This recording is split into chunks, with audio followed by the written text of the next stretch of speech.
received through baptism and confirmation. The problem is we never open the gift box. We never open the present. Baptism in the Holy Spirit is an activation of those gifts in power. That's where the power gifts come from. And this is really, I can see where this is going because, and I'm talking in general, globally, okay? That's what's going to happen. You're already starting to see it, okay? Some of you have read my story in the warning. The other one that I would recommend watching or listening to in that book is Marino Restrepo. He's authentic. Yeah. Okay, there's some people in there that I got some questions about, okay? But Marino is authentic. I've also met Alan Ames. I actually was at an event with Alan Ames in our parish. He had no idea, because I think he saw the book, but he had no idea I belonged to the parish. And he came to the parish. So we left with, we'll pray for one another, because we both understand the cross, the burden that it is to carry these kinds of things. Okay? It's not an easy thing. I can tell you this just from my perspective. This is why I ask for your prayers. It's the first thing I think about when I wake up in the morning. It's what I contemplate through the day, and it's the last thing I think about before I go to sleep. I know how it ends. Talking about the Holy Spirit? No, I'm talking about what was revealed to me. There's a lot of, so in Christine's book is an overview. Okay, and I think I said it earlier today, or maybe I said it to you. It's a lot easier for me to think in terms of nations or continents rather than countries or cities or states, because then it gets smaller and smaller, and I see the child in the street. So I just have to stay, kind of at a bigger thing. And that's what I meant with Alan and I. Okay, there's a lot of things Alan's been shown that I don't think he, has shared at all. I kind of gave Christine an overview. Okay? But the reason that it's so important to receive the Holy Spirit, first of all, what did Our Lady say when she appeared in Medjugorje? What was the title she gave herself? I am the Queen of Peace. Okay? At Fatima, what did she promise?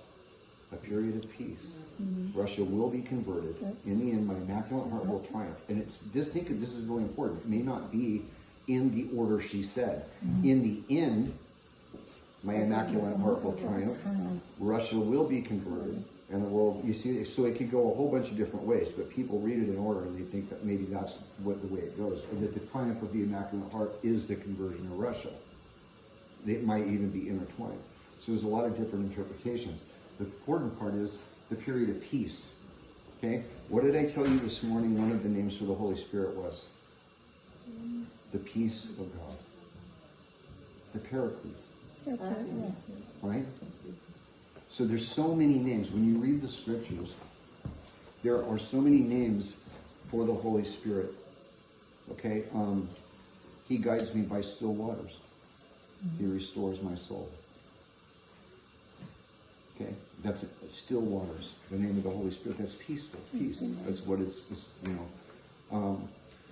Fire, wind, water, the dew of heaven. You see it all over the Psalms. And the dew of heaven came and rained upon the earth. That is the Spirit of God. Right? That's what that's describing. The reason that it's so important to fill up with the Holy Spirit now is because there is a time coming when that will be unavailable, and that is scriptural. And it is right out of the mouth of Jesus himself. And it is the parable of the 10 virgins. 5 were wise, 5 were unwise. Another name for the Holy Spirit is oil, healer. Okay? But you remember, they wanted oil to light their lamps. Mm-hmm. We hear it like in the charismatic movement, even in non-charismatic talk. You hear being on fire for God. Mm-hmm.